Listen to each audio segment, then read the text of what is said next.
கிறிஸ்துவுக்குள் பிரியமானவர்களுக்கு கணற்ற வாழ்வு என்ற தலைப்பிலே தியானிக்கிறோம்.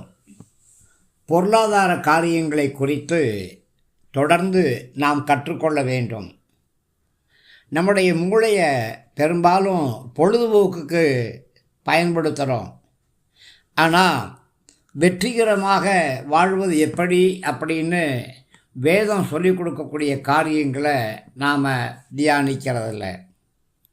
ஒரு 10 காரியங்கள் உங்களை குழியின் எவ்வளவு ஆழத்தில் இருக்கிறீங்க அப்படின்னு தெரிந்து கொள்ள உதவக்கூடியதாக இருக்குது.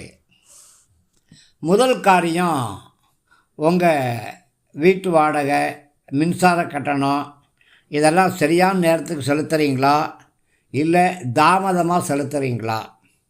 இரண்டாவது காரியம், எதையாவது கடனை உங்களுடைய கணவன்கிட்ட அல்லது மனைவிட்ட மறைச்சி வச்சுருக்கிறீங்களா?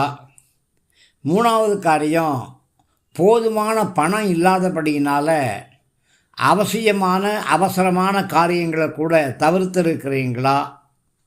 நாலாவது காரியம், அதிகமான செலவின் நிமித்தமாக குடும்பத்தில் பதட்டம், சண்டை உருவாகிட்டே இருக்கா? ஐந்தாவது காரியம், உங்களுடைய தகுதிக்கு மேலே அல்லது தேவையில்லாத எதையாவது நீங்கள் சொந்தமாகவோ கடன் அப்படின்னோ வாங்கிட்டுருக்கீங்களா?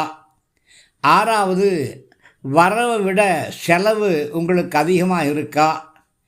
ஏழாவது, எப்படியாவது கடன்லேருந்து வெளியே வந்துடலாம், லாட்ரி சீட்டு கிடைக்கும், லாட்ரி விடும்னு சொல்லி லாட்ரி சீட்டு வாங்கிட்டு இருக்கிறீங்களா?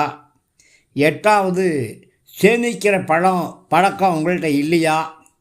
ஒன்பதாவது, உங்களுடைய சொந்த சேமிப்பை விட கடன் அதிகமாக இருக்கா? பத்தாவது, நீங்கள் யார்ட்டையாவது கடன் கேட்கும்போது அவங்க கடன் தரமாட்டேன்னு சொல்லி உங்களை நிராகரிக்கிறாங்களா? பிரியமானவர்களே, நீங்கள் கடன் வாங்குவதல்ல, நீங்கள் கடன் கொடுப்பது தான் தேவனுக்கு பிரியம். நீ அநேக ஜாதிகளுக்கு கடன் கொடுப்பாய், நீயோ கடன் வாங்குவது இல்லை அப்படின்னு ஆண்டவர் சொல்லியிருக்கிறாரு. அதனால் பேசிக்காக இந்த 10 காரியங்களில் நீங்கள் எதெல்லாம் பாஸு எதெல்லாம் ஃபெயிலு அப்படின்னு சொல்லி ஒரு பேப்பரில் நீங்கள் எழுதி பாருங்கள்.